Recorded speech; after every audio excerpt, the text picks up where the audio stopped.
यौम सकाफत सिंध के मौके पर कुनरी समेत उमरकोट जिले के मुख्तलिफ स्कूलों में रंगारंग तकरीबात और रैलियां शुरा सिंध के सकाफती रंगों में रंग गए। सिंधी नगमों पर रिवायती रक्स ने समा बांध दिया। शानदार कारकर्दगी का मुजाहिरा करने वाले तलबा को इनामात से नवाजा गया।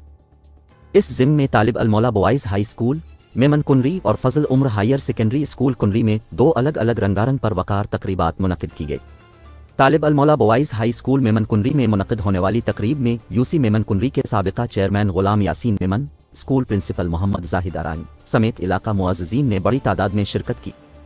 जबकि फजल उम्र हायर सेकेंडरी स्कूल कुनरी में मुनक़िद होने वाली तकरीब में टाउन कमेटी कुनरी के चेयरमैन हाजी शकील अहमद बाजवा, काउंसलर इमरान मुग़ल समेत असातिज़ा, तलबा और उनके वालिदैन समेत इलाका मुअज़्ज़िज़ीन ने बड़ी तादाद में शिरकत की। जबकि न्यू विजन स्कूल बस्टाहे की जानिब से principal Mohammad Altaf, vice chairman Haji Imran Bhatti और दीगर की क़यादत में रैली निकाली गई, जिसमें बच्चों ने सिंध की सकाफती अशिया उठा रखी थी। तलबा ने मैन बस्टाहे चौक पर सिंधी गीतों पर शानदार रक्स करके समा बांध दिया। तकरीबात से खिताब करते हुए मुख्तलिफ मुकर्ररीन का कहना था कि यौम सिंध सकाफत हमारे लिए ईद के दिन से कम नहीं है। सिंधी टोपी और अजरक हमारी पहचान है और यह सिंधी कौम की तहजीब है जिसको बचाना हम सब का फ़र्ज़ है। सिंध अपनी कदीम तहजीब के बाइस पहचाना जाता है। सिंधी एक मजबूत कौम है जिसकी मिसाल दुनिया भर में नहीं मिलती।